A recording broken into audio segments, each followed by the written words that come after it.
So many podcasts I listen to start with like a whole bunch of skipping all the ads at the start. We don't do that to our people. No, I can't stand it. Yeah.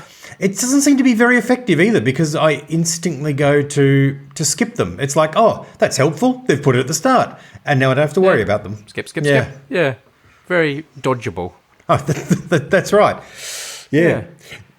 Whereas we're doing all subliminal advertising that people can't... So if you'd like to support us on Patreon, go to patreon.com/unmadefm. That's why you don't have ads here, so... Plus you get request room and other goodies. That's right. Oh, and something else... Look, this is turning into an ad now. Something else we've started to do, because Tim and I record on Zoom, so we do have a video of our recording, but we don't use the video because it's all edited and chopped up. But we are starting to put video clips of funny bits and bits from our recording onto Patreon for Patreon supporters, like little highlight clips, just a minute or two here and there. So if you're a Patreon supporter, you get to also see Brady in his pajamas today, because I usually record in my pajamas, and see Tim in his post-tennis gear. That's right, I've come straight from tennis. And see the looks on our faces as we regale each other with anecdotes and humour and mediocre podcast ideas. The sales power's dipping off at the end, I think now, man. I think you better leave it there. Yeah, all right. Let's get on with the show.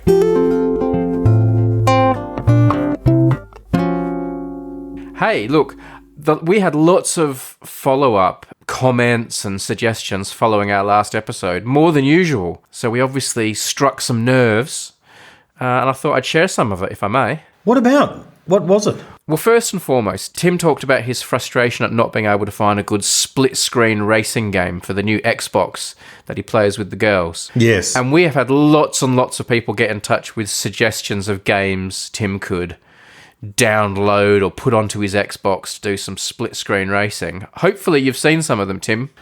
No. Well, well, one, not lots and lots. I think one soon after the episode came out, but no. Oh, no, there's loads on the Reddit and messages. I'll put together a bit of a compilation of the suggestions for you, okay? Oh, brilliant. Oh, that's fantastic. Thank you. Yes. Can you do a little bit of a league table, so the game that's recommended the most, second, third, that kind of thing? That'd be cool. I'm not doing that. You can do that yourself. All right, well, send me the data and consider it done. All right. We'll just go onto the subreddit for the episode 155 and it's all there. I forgot to do that. Well, most of it's there. There's a few emails and stuff as well. So I'm not going to sit here and list a bunch of video games because I don't know if that's great content. Sure. Fair enough. So that's heaps boring for everyone except me. Yes. Yes. And even mildly boring for you.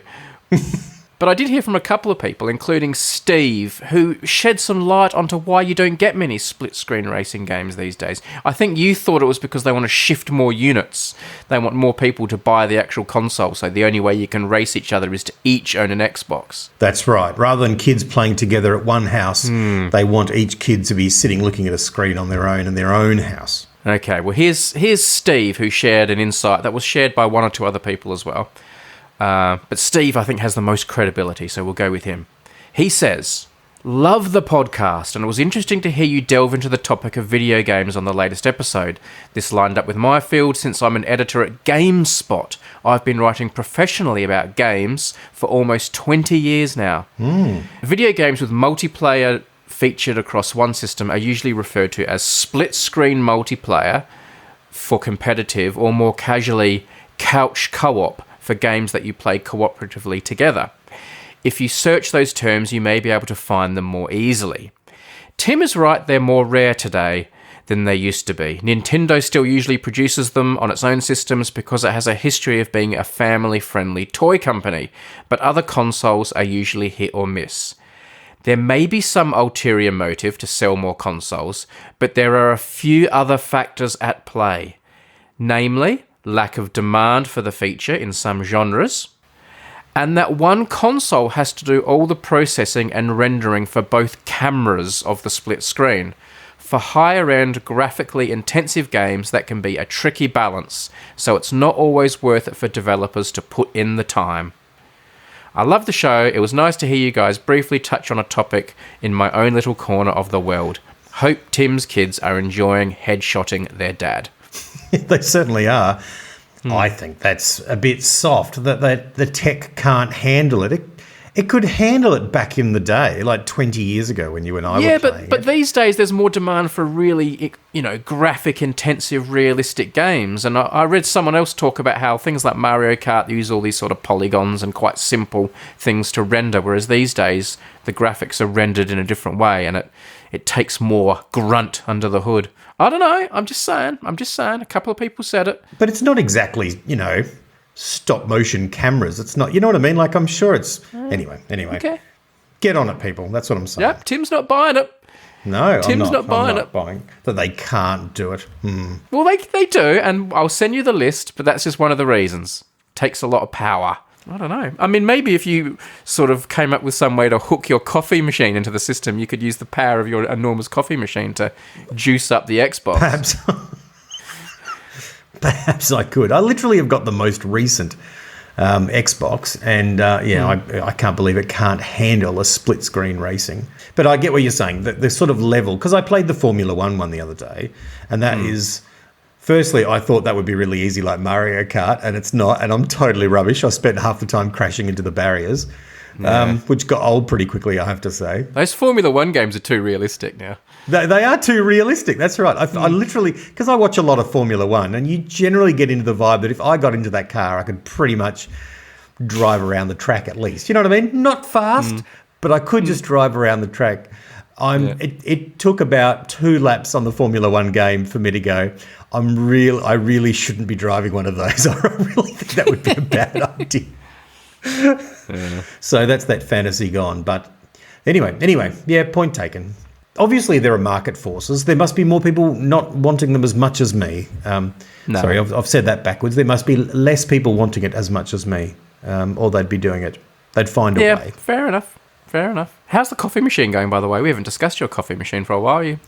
Oh, it's going really, really well. We went away on holidays, and I had to use a plunger in a friend's house, and that was like torture. But to come home and hear it is very loud, the sound. It's a little bit like Formula One, where when you get it, it's like you love the result, but when you're there live, you can't believe how loud it is. And the coffee machine is a bit similar to that. It's the first thing that's turned on in the morning, and it's so loud, the whole house kind of hears it just for a few seconds. Is that kind of like the rooster of your house, though? It tells everyone, it's morning, it's time to, That's right, cock-a-doodle-doo, here we go. Yes. Yeah, it's very loud. And then, of course, you've got to grind the beans, and that's really loud too. I could probably do that the night before and then put that in, so that's at least one less noise. I do love my coffee machine, yeah. I know. I could look on your face. Like it's, yeah. That's like, I love the way it looks. I love its smooth edges. I like that it's boxy and square. Like it looks like a 1970s American payphone. It's industrial. Yeah, it is. Yeah, it's like a factory. Nice. Ye olde factory. It is the size of a factory too, so yeah. That's right. It looks like a Call of Duty game could be set in it. You know what I mean? You'd be climbing in around it and all the rest of it playing a video game, because it's that kind of industrial environment where there's going to be a nuclear threat, and it's a post-apocalyptic time or something. Or like Luke Skywalker and Darth Vader could have a duel on it. Yes. It's very... the end of Empire Strikes Back, even though it's there's something industrial. Cloud City. Yeah, that's right. It's on Cloud City, of course, isn't it? Yeah. Although it's a little bit more. There's something about Return of the Jedi that the Death Star's not finished makes that kind of look like it's a bit more industrial. I'd like a little bit more of there to be a little bit more construction equipment around in Return of the Jedi. Like it should be more like, in Die Hard, when he goes to the floor where they're still building something and there's that plastic and wood. Yeah. There should be all that kind of crap around the place as well on the Death Star. Just like, crowd, just signs up saying, builders here, and people with hard hats. Should be a lot more of that kind of stuff. That would be good, yeah. More hard hats. That's what they need. More cones. Or maybe that's what the stormtroopers are wearing. They're just wearing hard hats because of the construction site. And normally they'd just be walking around with their hats off duty. Thanks for asking about my coffee machine. Oh, always happy to talk about your coffee machine. It's one of my favourite topics. Another thing we talked about were things that were discontinued. Things that you like to buy and that you can't get anymore. Landon got in touch and said, 2 things come to mind when you brought this up. Ford Fiestas, which were great fuel-efficient cars here in America, and cheeseburger-flavoured Combos pretzels. My older brother loved these, and they've been wiped from existence.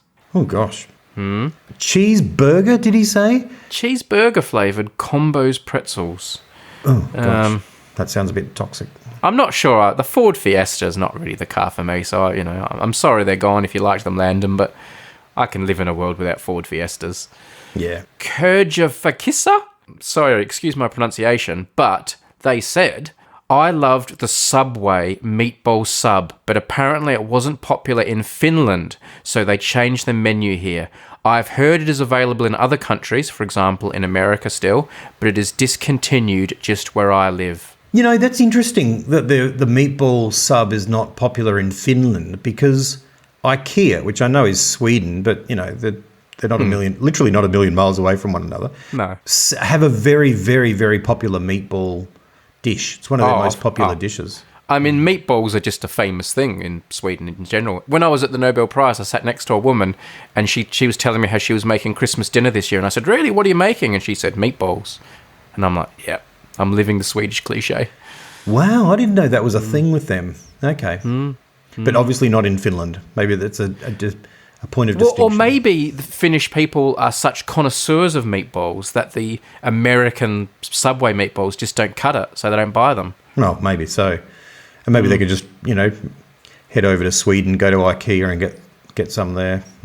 Certainly here in the UK, the meatball sub is my go-to sub. Really? See, I'm not a fan of putting mince into a ball. Right. I would rather mince be mince. Yeah. So I know in America when you have spaghetti bolognese, they have spaghetti and meatballs. The meat goes in as balls. But in Australia, it's just mushy.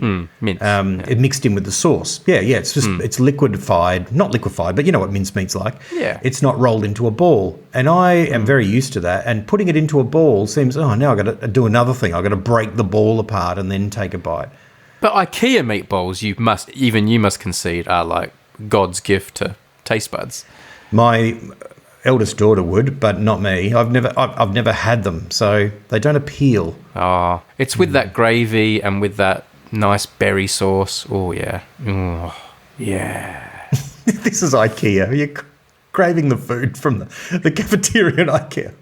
I have gone to IKEA just for the meatballs before, and not needed furniture or shops. Not even gone into the shop. Just gone for the food. Yeah. I have friends who have eaten there weekly because on that particular day, if you eat lunch, you get something special like 20% off if you spend there more than 100. And so then they've built up things for their house by eating there because their workplace was near there. Do you know what I mean? Once a week. And so it became their natural workplace eating, and they strategically planned it out so they could stock their house at a discount. They're gaming the meatballs. Right? They are, yes.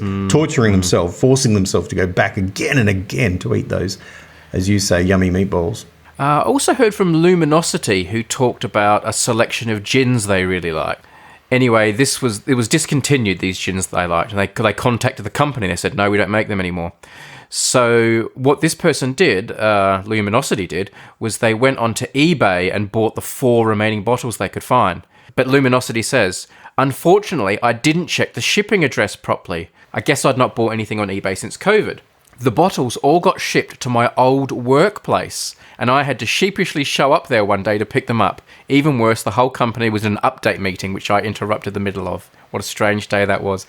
That's good, going back to your old workplace to go and pick up a whole bunch of booze you've bought off eBay. It's a good look. How are things looking, Sally, for you now you've left us? Fine, yeah. Could I have those 4 bottles of gin? 4 bottles of gin. Sorry, I'm just here for the alcohol. I'm just somehow getting my way through the week at the moment since I left. We talked about personalised license plates on your car. Little annotation, we actually discussed this in Request Room 155, not the main episode. And Bruce got in touch and said, regarding personalised license plates, or vanity plates as we used to call them, I was oh so proud of my first car, a 1983 VW Rabbit GTI, and my first job as a programmer, that I got a personalised plate that read PRGRMR, programmer. We could only get 6 characters back then. Shortly after I got the plate, I went out from work to find that my co-workers had made a new plate in quotation marks out of paper, and it read, "I'm a geek." I find it hilarious now, but was really annoyed at the time. More recently, I had a 2001 Mustang GT.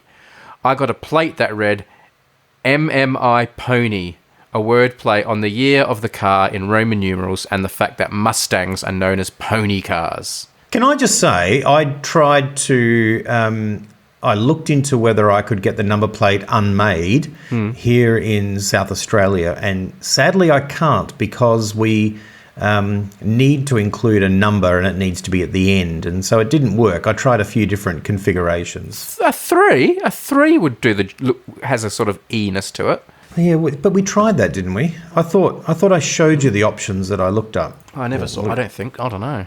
Oh, let me try it again. Here's a challenge, though. I tell you what, it's an instant kernelship to anyone that literally goes out and gets Unmade as their number plate on their car and sends us proof, genuine proof. That would be cool. So let me look this up here, though. I've got a few people I want to propose for kernelships, by the way. We must do that at some point. I've got a bit of a backlog. Personalised plates. Okay, so here we go. And then... I'd go UNM AD3, or I'd go 4D3 just to really lean into using numbers. Oh, yes, it's available. Unmade 3 is available. The 4 is not available. That's invalid. No, so you've got to have it at the end. Right. You can't jumble the letters and numbers, right? Wow. Hey, here we go. Does it look like Unmade when the 3's there? I bet it kind of does. Yeah, but I mean, if 3 obviously goes the wrong way, its little pokey spokes, are pointing to the left rather than the right. Yeah. Unmade. But that's very on brand for us, for it to not quite be right. Well, that's true as well. How much does it cost? Is it expensive? I don't think it's too much. Size choices, you can get slim or standard. Oh, the slim, and we've got to choose a colour too, man. I mean, you kind of want to go with the Unmade colouring, don't you? We use white, black, and that kind of greeny aqua. Yeah, it's not quite there. There's a green. It's blue and white, or pink, or brown. Oh, okay. Or red. So between the D and the 3, there has to be a gap. They use the little crest of South Australia there, so the 3 is not hard up against the D, so it does break up the word a bit. Yeah. I still like how that looks. Unmade. Unmade 3, but you go order now. I dig it. Order plates. Standard pair, white on blue. Do you reckon that looks best? I mean, that does look classy, yeah. I've got to put my client's number. I still don't know the price. Let's revisit that another day.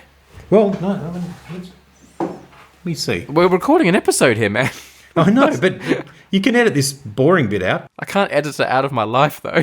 These minutes are ticking by. But what if I bought the plates online right now? Wouldn't that be exciting? I guess, yeah. Is this exciting, people? Let me hear it. Yeah, if you're excited out there. Yeah. How much, before you see the price, how much are you willing to pay? Like $200? I reckon you got no chance. You reckon? No chance. Not in this day and age. You couldn't go out and have dinner for $200 these days. I guess so. I'm just looking up what my current number plate is because I've got to put that in. Surely we can just Google how much. 212. Oh, okay. Well, okay. If we can get raise an extra $12 on Patreon by getting some new Patreon supporters. Yeah, look, it says here, new plates 212, change of colour or size on existing plates 79. Do you want me to get them? Well, it's up to you. Do you want them? I want them for this conversation in the episode. But you're going to have them on your car. What will like people at like church and your college think if you park a car with Unmade on the license plates? I don't know. It's better than putting like, Tim is cool, / midlife crisis. Ass man. Like, yeah, it's like... That's a Seinfeld joke, people. It is. Tim doesn't call himself the ass man. No. That's Kramer. Standard player, white on blue. Does that look good? Is that the best looking version, you reckon? I mean, it's not the most Unmade Podcast looking version, but it's probably the classiest looking. All right, let's do it. Oh, that's awesome. Here it is. Tim is buying personalised Unmade Podcast license plates, people.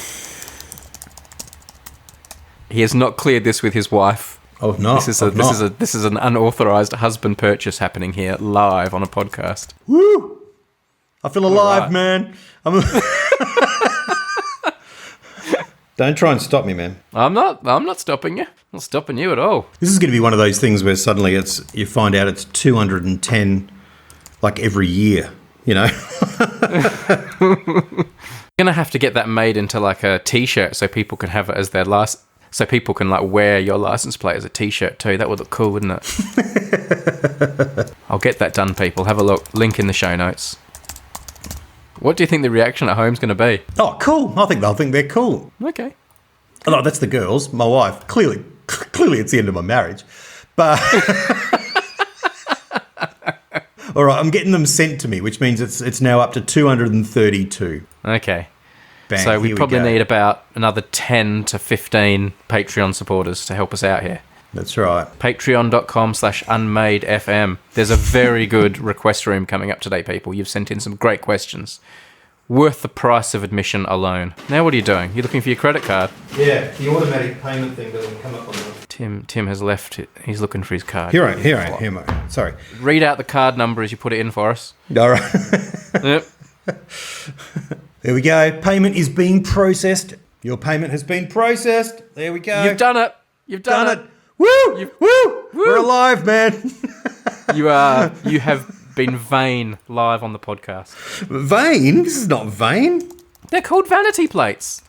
Oh, no, I think it's more legendary plates. That's what they are. Legendary? I didn't... Yeah. All right, all done. Wow. All right. If you keep an eye out on the streets of Adelaide, people, Mr. Unmade 3 is on the prowl. Done. Bought. Purchased. Wonderful. There we go. What else can we buy? Oh, I should have got Kit. I'm going to buy another car with Kit. Fantastic. I don't know how to raise this, man. I got done. We had a beautiful night at the beach the other night, but check that out. This is for people who are watching the video. I got stung by a jellyfish. You got stung by a jellyfish? Yeah. Oh, and I tell you... Are you deliberately tempting me to tell the other story about when you got stung by a jellyfish? The one with the girl? Yeah. Is that... No. Have I told that story on the podcast before? I don't know. It was the same beach, a bit along a bit. Yeah. Was it? I'm telling the story now. Years and years ago, people. Years and years ago, Tim was dating this girl. She was a nice girl. She was lovely, and we all went to the beach, you, me, and her at night, and she said, "Let's all go for a swim." And I was like, "Yeah, that's brilliant. Let's all go for a swim." I was totally up for it. But Tim didn't want to. He was like, "Oh, I don't want to go for a swim." He was being a bit of a stick in the mud for some reason. Quite unlike you, actually.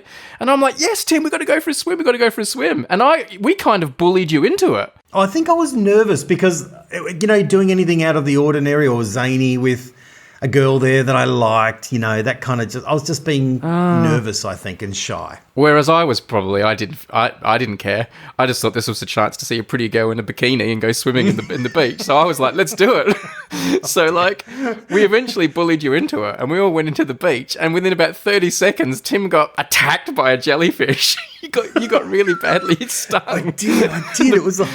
I was kind of in the water not liking it. I was like, all right, we're in now. Is this okay? Can we go now? And I'm like, ow! And yeah, you got done. You got done. And what happened this time with the jellyfish? Same deal? Did you not want to be in there, or? No, I was loving it. It was a beautiful summer night the other night. This is at Brighton Beach, and we were down there, sun's going down. I went out for a swim, and then I came in because it was time to go buy the fish and chips, for dinner for everyone. So they kept swimming, and I came in, and I didn't even see it because I was literally swimming, like, arm over arm, quick as I could. And then in the midst of the stroke, it's like someone whipping your arm, And I was like, oh, damn it, I know what that is. But generally speaking, they fade. So I was like, oh, yeah, whatever. And I went and got dinner and then came back. And aren't you supposed to wee on it? If you wee on it, that makes a jellyfish sting. I think that's a particular kind of jellyfish, but you could have asked someone to wee on you. Yeah. I mean, that's right. I mean, I should point it out to people around the world. There are some jellyfishes, There are some jellyfish that, I'm trying to think of the plural of fish, and it's just fish, that are quite dangerous, right? They're like, Yes. I think particularly in tropical areas, but I'm not an expert, so check them all out. But in Adelaide, Box jellyfish is one, isn't it? I think that's right. Yeah. But in Queensland. we know that they're quite common around Adelaide. The ones that are kind of very painful, but I think are okay. In fact, I don't even. Yeah. Anyway. I just ignored it. We had dinner, went that night. It was fine. Woke up the next morning. It was kind of here we go. It's going to get a bit itchy now. So I put a bit of stuff on it. But last night, so the second night, it was torture. It was so itchy. It looks nasty. Oh, it was awful. So first thing this morning, I had breakfast. I went straight to the chemist, and I sort of walked in, with my arm like I was Freddy Krueger, going, "Look at this! Look at this!" And the lovely chemist said, "Okay, we're going to put this on it, and that on it, and this on it, and that on it," and So that's helping today. I've got through the day without thinking about it, with all this cream on it, and hopefully I have a better sleep tonight. But I'm telling you, man, wee on it. No, the weeing thing is a myth. I've been told that. I don't know if that's true with the box jellyfish, the bad ones, but certainly with these ones, it's a myth.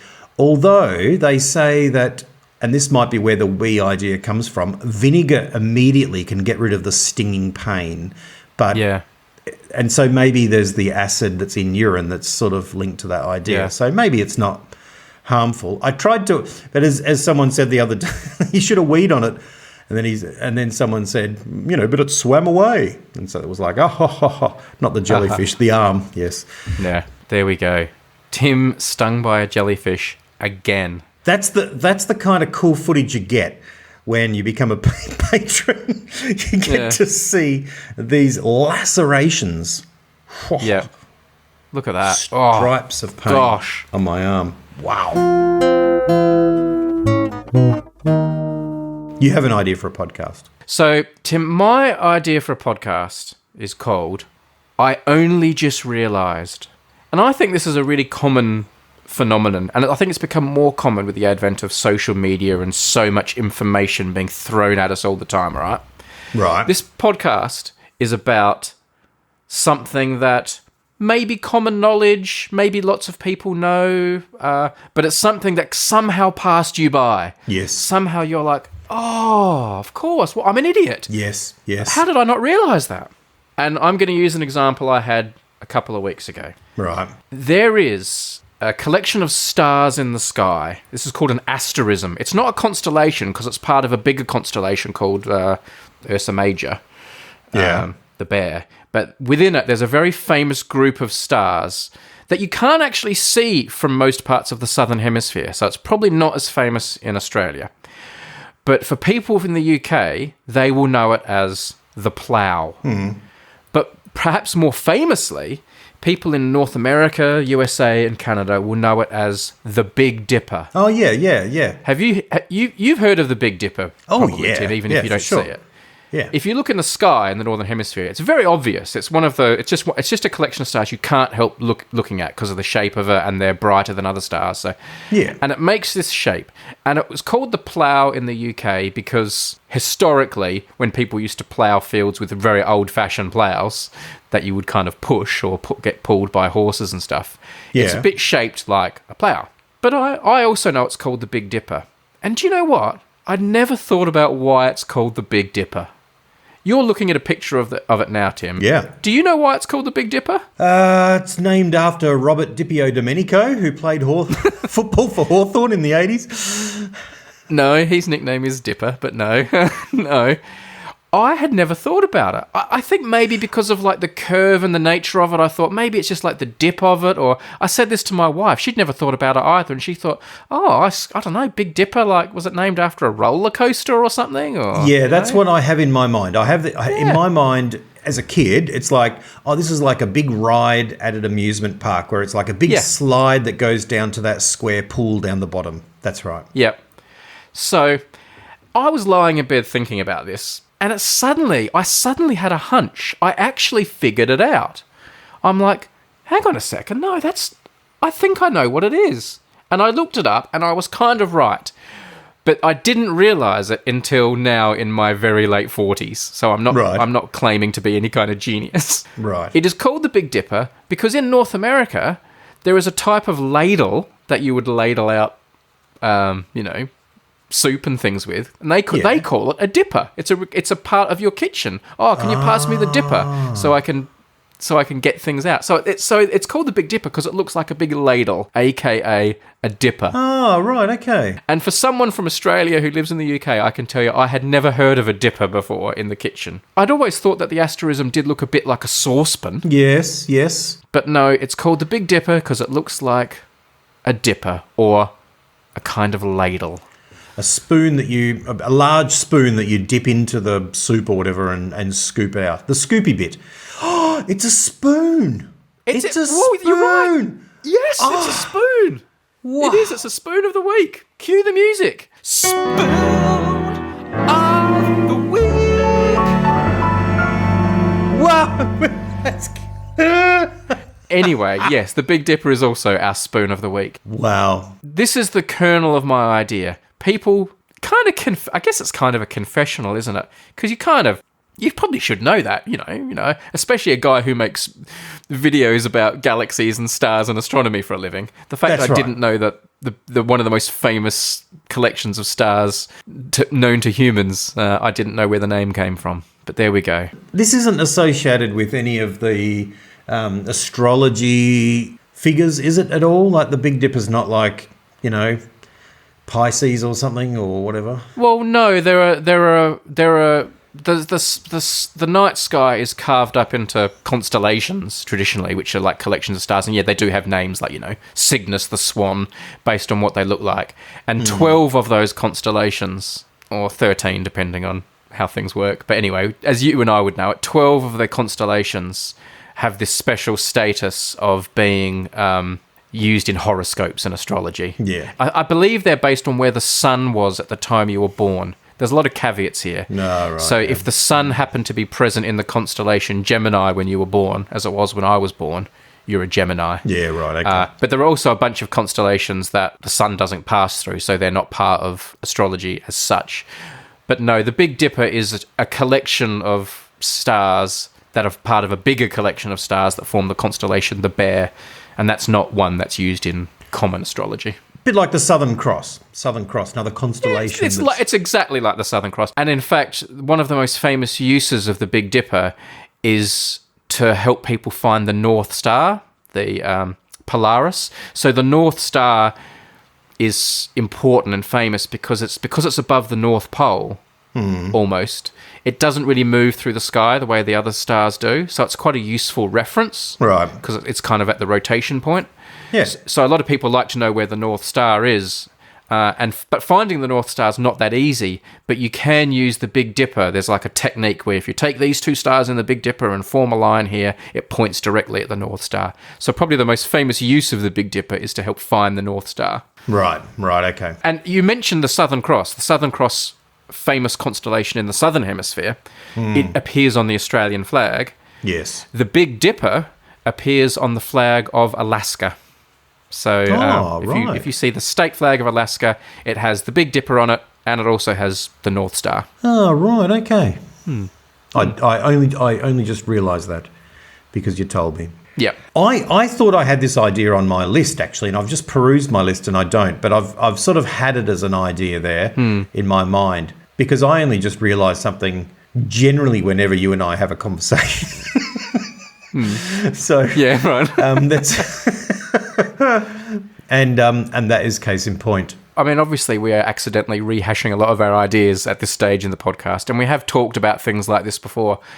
A famous I only just realised that did the rounds a few years ago now was the thing about the arrow on your petrol gauge. Yeah. Pointing to which side of the car your petrol gauge is on. And that became a popular meme a while ago and everyone had only just realised it. Which is brilliant, and which I used even this week in a car that I've already owned for 4 years. I still had to look and check because I couldn't recall. There's a lot of I only just realised these days around movies and TV shows. Yeah. Because movies and TV shows, of course, famously have a lot of meaning and hidden things in them that you don't really see. A lot of Easter eggs. Easter eggs, yeah. And people like pointing them out, again, on Instagram and social media and stuff. So almost every day you'll see, did you realise that if you watch closely in the background in this scene, you see this, this and this, when in fact this and this. And so I feel like with the advent of social media being so pervasive, we are getting more and more of these I only just realised. But my favourite I only just realised are sometimes the more organic ones. I had one the other day, actually.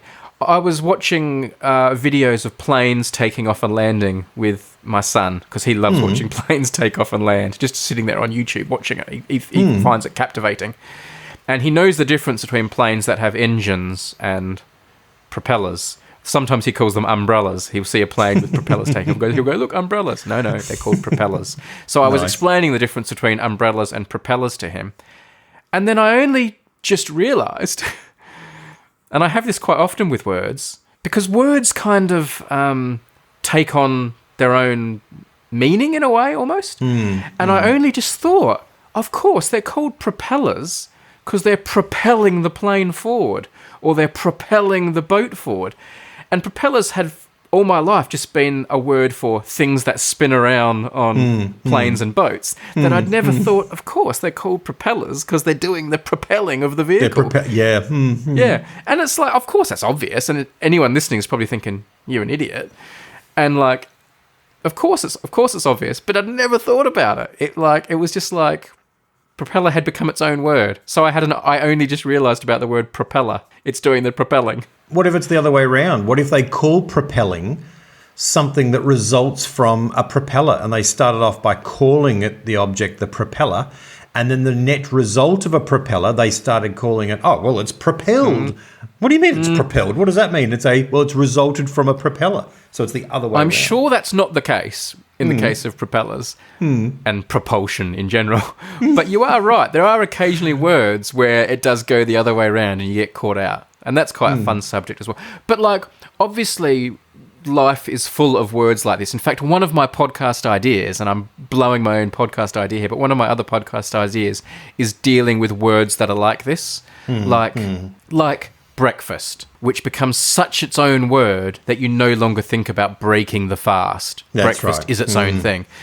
Another one that I find is windscreen on the front of your car. It's so much its own word that you don't think about screening the wind from hitting your face. Yes, it's just a windscreen. And there are lots and lots of words in our language that are like this, that have a very obvious and clear meaning, but have so much become their own word that you kind of just forget about it. Yeah, I love that. I love that. We call that the etymology of words. And I love tracing it back where they come from and where their roots are from and how that combined, and fascinating. And that's brilliant. And like sometimes it's very exotic and interesting, but I find it's almost more amazing when it's sitting right in front of your face, like breakfast. Yeah, and you still didn't realise it. Good idea. Just before we came on air, I did a really quick tweet, so this has only had a few minutes for people to respond to. Oh, yeah. But I asked people if they had any examples that might fit this. George replied to my tweet and said he only just realised that a litre of water weighs a kilogram. There's a link between the kilogram and a litre of water. So. Oh, right. Okay. Yep. Alex said that internment and interment are different. I'm not sure how commonly known this is, but I've been pronouncing the graveside service of a funeral internment the whole time. Of course, it's not internment; it's interment. When you're burying a body. Oh, right, yes. Internment is like imprisonment, isn't it? So if you've got any good I only just realised, let us know. Good idea, man. Lovely idea. This is the kind of idea where you could get someone on who's a real expert in the area in a particular niche area, who then, is able to let loose on the things that are, just popped into their head one day crazily. The meaning of idioms and sayings is another classic, of course. And they often aren't what you think they are. I think we've talked about the loose cannon before. I'm sure I've told this story several times before on podcasts, but I worked with a friend and we were talking about the term loose cannon, or he's a bit of a loose cannon. Yeah. And my friend was convinced that the term meant a cannon that is like just shooting everywhere. It's shooting its cannonballs in any direction and causing damage because you've got no control over where it's shooting. Yeah. And I said to him, no, that's not where the saying comes from. The saying actually comes from when there was bad weather, you would tie the cannons down on the ship. Right. And if you didn't, when you got into bad waters, the cannons could roll around, and just the weight of the cannon rolling around the deck would smash into things and cause all this damage. And that's why you have the term loose cannon. We had a big bet about it, and that was resolved when we called up an expert. We actually phoned an expert to resolve our bet. This was before the internet. And there are several of those. I found one just yesterday. I don't know if this is true or not, because I just saw it on Instagram, but it was interesting. When the weather is so cold, you say it would freeze the balls off a brass monkey. Yes. Brass monkey weather. Yes. And this, obviously, I always assumed this was some coarse joke about the nether regions of primates. But it's not. And in fact, we go back to cannons, and apparently, according to this meme I saw, I think it's true, that when they used to stack cannonballs, they would put them on this base made of brass and then you could then stack the cannonballs into like a pyramid. But you needed this brass base to hold the bottom cannonballs in place. Otherwise, they'd roll around and you'd have no stability for your pyramid. And this base that was made of brass was called the monkey. Okay. And that's what you then stacked the balls on. And when the weather got very, very cold, it would cause the brass to contract. And when the brass contracted, it was no longer holding those balls at the base of your pyramid very well, and the balls would lose their stability and the cannonballs would fall down and they would no longer be nice and neatly stacked. So that's what it means when you're freezing the balls off the brass monkey. It means it's so cold that the brass monkeys contract and the balls have come off it. Yeah, right. There you go. That's fantastic. The only one I can think of, and I've just double-checked it actually while you've been talking, is a mistake someone tweeted the other day. I think it was a politician in America who talked about declaring martial law.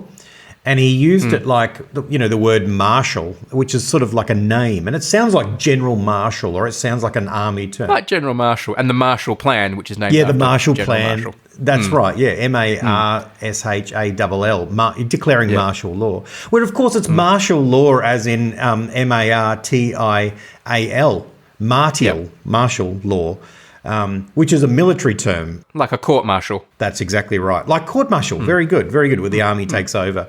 But I was just looking up where it came from. Where does martial come from? And it comes from the fact that the word, it's the combination of the word Mars and law, which is and Mars comes from the name of the Roman god of war. And so everything related to that pertains from it. So martial law is essentially the rule of war at play in civilian life. There we go. I mean, that is interesting, and that would go with this podcast about, etymology and where things come from. It doesn't really fit in with the spirit of I only just realised, because I think you wouldn't expect people to know that the word martial has its origin in, the Roman god of war. Not the etymology bit, but I reckon 5 out of 10 people, if they had to write down, they've declared martial law, would have written down.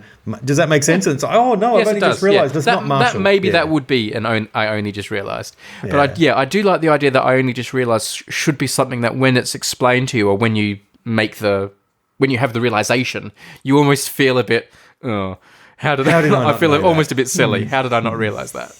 Yeah. I love that feeling. I sometimes have that feeling when I see a word written down that I've only ever heard audibly before. And I remember I did this many times with the word fiancé. I heard the word fiancé a million times. And then one day I was reading a book and I said, and reading it out loud in class, and I said fiancé, and I suddenly no, that's fiancé. Oh, right. And suddenly the thing... That's how it's spelled. In front of me suddenly became the thing that I'd heard audibly. Yeah. And there are, of course, lots of sayings as well that you say wrong most of your life. And then a classic one is for all intents and purposes. Yes. And lots of people think it's for all intensive purposes, but it's actually for all intense and purposes. And that's one that you get wrong most of your life and then you realise eventually. So there are lots of those as well. My wife has this wonderful gift of combining several of those kinds of cliches mid-conversation in a very and just continuing on, and it's just so enjoyable. Not looking two gift horses in the hand rather than the mouth, or something like that. A chain is only as strong as two in the bush. That's right. It's just marvelous how they flow. There was one the other day where she was Are you sure you want to drop your wife in it after you've just purchased a Vanity license plate without her permission? Did I say my wife? I thought I said your wife.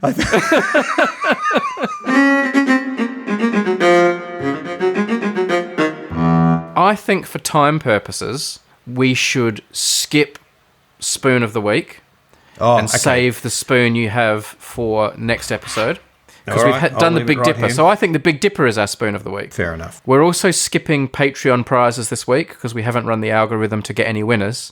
And let us go straight to Tim's idea for a podcast. My idea is a steal and an adaptation. An adaptation. Not an adaptation. Wow. It's an adaptation. It's a steal, basically. Easy for you to say. That's right. Do you want to try that again? Let's put that on a number plate.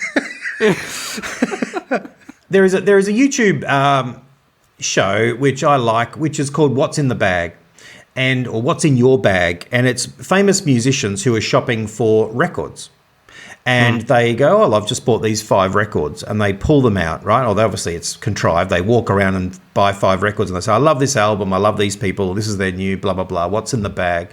So I was thinking about, as I was walking in tonight, holding my bag, I was actually thinking about, what if it's what's in the bag? Like, I think there's a way into a conversation with people by asking what's in their bag, the bag they carry with them every day, like their knapsack, their thing they carry around. Yeah. I know that there is, with females in particular, not only, but in particular, they do have a handbag, which is, I feel like, a subgenre of this idea. I'm more interested in kind of the work bag, the one that's got the laptop in it and the pens and all that kind of stuff in it.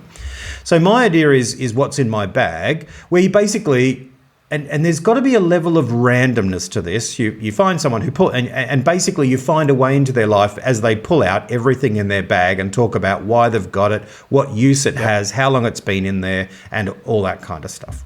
Do you have a bag? Yeah, well, I mean, obviously straight away that's where my head went. How would it work if I was plucked to be the guest?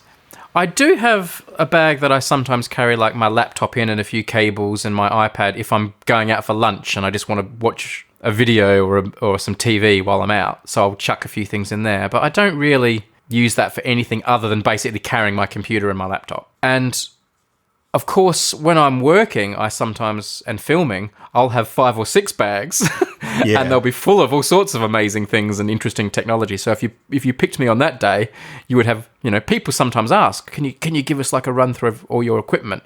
So that would be, quite interesting. I'd be showing you all sorts of cameras and devices and microphones and things. But generally, I would say I'm not a person who carries a bag with me. You don't have like your equivalent of a briefcase?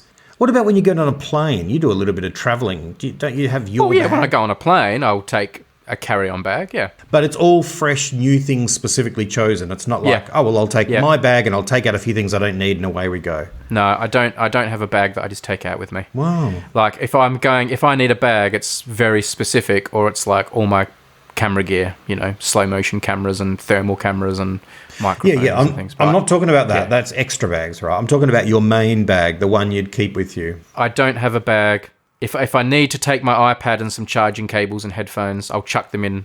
I have got a bag that I use for that I'll just chuck them in that bag and go. But no, I'm not. And I think I don't think many people do, especially with the advent of smartphones. You just need less and less stuff with you. So I think the problem with your idea is going to be the lack of people that have these bags. I don't think that's true. I think everyone on the bus has a backpack. I think everyone's walking down the street. Not everyone, obviously. And you're right, a lot of that's... You don't necessarily have a calendar anymore, a diary, that kind of thing. That's exactly right. But people put their lunch in something, and I think they tend to have some regular stuff. Backpack, knapsack. Can I ask, have you always been this way? What about when you were a journalist? Did you turn up with did you ever buy one of those nice leather briefcase over the shoulder kind of things, or? No, not that I remember. I've never been a big one for carrying bags. I've never done really the man bag thing much. I think I went through maybe a brief period. I remember a brief period where I bought like a fanny pack that I used to sometimes take to work to put in my keys and my wallet and my I used to have this like electronic organizer before the time of smartphones. Yeah, I remember that. That I used to keep all like contacts and things in, but it's never really been a thing for me. Wow. So you're not one for like, oh, I need a Band-Aid, I've got one, or geez, I need that connector, or... No. A little bit of that has changed as a dad, and if I'm out with Edward, I'll have a bag with, all the things for him. Yeah. All his provisions for him. But no, I'm not. And maybe that's why this idea is not really resonating with me and exciting me the way some other ideas do, just because I don't personally find it very relatable. My wife obviously carries a handbag. She has numerous handbags. Mm-hmm. And there's all sorts of stuff in hers. So, she would be a good guest. And, the mystery of the woman's handbag is obviously has some resonance here. But yeah, I'm not a bad guy, and therefore it's not really getting my juices flowing the way some other ideas do. I'd be more interested to say, show me the screensaver on your phone, or show me what apps are on your home screen and things like that. That would give me more of an insight into someone than what's in their bag. That would be more interesting to me. Yeah, but that's not really... I mean, it's not an object, is it? It's not like... there's nothing... I want to say there's nothing sentimental. Of course there are things. Photos are very sentimental. But it doesn't have, there's that ticket stub from, the plane I was on the other day inside there. And it's not as visceral, but it is insightful, what apps do you open the most? What apps are open at the moment? Like, I've never even heard of that app. What do you use that for? Oh, well, because I do this, I need this app. And you do, don't get me wrong. I don't want to make another tech podcast, and there are enough podcasts out there about apps and phones and technology. I'm not, I couldn't be less interested in that, to be honest. Yeah, I'm not particularly interested in that either. But I do think it would be more telling to me. I would find it more interesting seeing what's on your phone if I wanted to find out about you, as a person. Do you carry a book? No. Do you carry a water bottle? No. Wow. So you got your keys and your phone, pretty much, that's it? Mm-hmm. And sometimes my wallet, but less and less my wallet. Yeah, less and less my wallet too. Yeah, I agree. Yeah, that's funny, isn't it? Now that you can pay for everything on your phone. Yeah, amazing. Wow, that's fascinating. A pen? Do you leave with a pen in your pocket? No. What do I need a pen for? If I write something, I write it on my phone. I carry a pen. I carry a pen and a notebook, and that I like that stuff. And I guess sunglasses. That's something there, but they're sort of hooked over the collar. They're not sort of in a bag. Is there anything in your bag that would surprise me? Or is it all just like practical stuff, like a pen and a notebook and a? I don't know. Tim's getting his bag. What's in there? Go on then. Show me something. Show me one interesting thing. To walk through it is to tell the story, and we're not going to do that. But there's a bunch of folders and papers and stuff that I know I'll need. Yeah. There's no ticket stub. You don't leave like a designer ticket stub. Oh, there's my old. What's that Glastonbury ticket doing in there? That's right. Here's that half. Oh, it's my Congressional Medal of Honor. Half completed book of poetry that I'm writing at the moment. That's right. Yeah. There's a charger. You know what I mean? Oh, there's the receipt from that donation I gave to the orphanage. That's right. That's right. Oh, there's little Jimmy in there. Oh, we'll be home soon, Jimmy. Not Tim. There's a receipt from that Vanity plate I just bought. There's an article I want to read. There's a couple of manila folders with things in them. There's just papers to do with work that it's like, I've written that down on that phone conversation, so I'll put that in my bag because I'll need that at the other workplace tomorrow. There's some mints because I deal with people all day long, and I hate the idea that I might have bad breath. Yeah. So I carry... You mean so you're not talking about a big hunk of mince meat then, you're talking about some like spearminty sweeties. It's like fisherman's friends, not mince. Some meatballs. I just carry meatballs in my bag. Some ground ground up beef. In case I want to make a hamburger. And there's a couple of pens and pencils. It's not actually as interesting as I thought as an idea. No, I think you've just scuppered your own podcast there. And there's 2 laptops. If I'd known, I would have put something more in. But that kind of kills my idea that it's spontaneously. Now get your phone out. All right. All right. Here's my phone. And tell me what apps are open. You know how you can push up and just go left to right through your apps that are open. Okay. My SA Gov, which is like our motor registration, because I looked up before when I was buying, I needed my license number. Government. Contacts. And in the contacts, I'd looked up the phone number for a person I called today, which I won't say their name. Twitter or X, the camera. Yep. Messages, last text message that came through, which is generally just stuff from you. What's open is... Don't edit, just tell me. Oh, okay. There's Facebook and Facebook Messenger, which I never use and I despise. It's so annoying. I refuse to put Facebook Messenger on my phone because I think it's so naughty they're trying to get you to use it as a separate app. But yeah. Yeah, I know. So things. Outlook, so like email, music, and the album. Oh, that's interesting, I guess, isn't it? Stephen Malcolmus and the Jicks, his album Sparkle Hard. What's after that? The Australian app, which is like our national newspaper here in Australia. The Advertiser app, which is our South Australian newspaper. WhatsApp, YouTube. And YouTube is open to a song because my daughter was singing it earlier and I was trying to work out what it was. And it's from The Grinch. It's called Where Are You Christmas? So I was playing that a couple of times before. On YouTube and so forth. Let's get down towards the more less used ones as we get further down your app list here. Well, we're still at the phone. If I go right, I'll go right down. I'll scroll. No, don't skip. I want to just say them. Like, don't skip. Just go left to right and tell me. Okay, podcast. This one called. What was the podcast you're listening to? The podcast was Formula One, the race Formula One podcast. That I was listening to yesterday. Oh, now they all jump to the front when I click on it. Church meetings. Tell me this though, Tim. Are you not thinking maybe this idea has more merit because you have to tell me why you opened each app and what you were doing with it? Like, I was messaging my friend from church. I was listening to this album. I was watching this video. This to me feels more engaging than, here's a pen. I refuse to acknowledge it's a better idea, but we'll continue on. Okay. I'll do it. You want me to do it with my phone?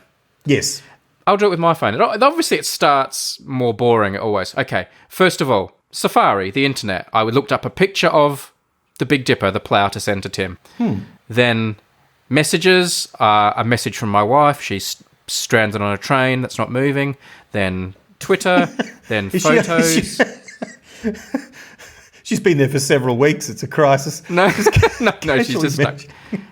Email, and the last email I opened was from someone wanting us to do advertising on the Unmade Podcast. WhatsApp, I was messaging my friend Mark, who just built the Lego Millennium Falcon, and he sent me a picture of it. Instagram, I was watching an Instagram about how they created special effects in a Batman movie. YouTube Studio, where I can check all my YouTube stats. My list where I have podcast ideas, of course. Oh, yeah. PayPal, where I was checking that I had sent Tim his share of Unmade Podcast money. YouTube, where I was watching a video about mathematics. Podcasts, where I was listening to the Ezra Klein show about US politics. My calendar. My alarm app, because I had to set 3 alarms last night because I was in charge of running men's night at tennis. And each time the time runs out and I say, okay, last game, everyone, and then you swap courts, I had to do that. So I had to have the alarm going off all the time on my wrist because I was also playing tennis. There we go. And on it goes. Maps, where I was looking up... what was I looking up on Maps? I was looking up a place. I had to go yesterday to look at a table that I wanted to purchase. And on it goes. This is a better idea. All stories to be told. Mine's an older idea. This would an idea that would have been wonderful back before podcasts existed. This is a better idea for the era in which podcasts do exist, the smartphone era. It's a way into your day. Nice work. Now, we are going to retire to the request room. Lots of ideas and questions have come in from Patreon supporters that we will discuss. Patreon.com/UnmadeFM if you want to hear us talk about... What have we got here? Bit of tennis, bit of Formula One maybe, bit of talk about moons and astronomy, geoguessing, slang, bands, music, guitars, soda flavours. These are some of the things we may deal with. Of course, I don't know yet because we haven't recorded it. But if you want to come to the request room, more chat to be had. Thanks for listening. See you, folks. See you there.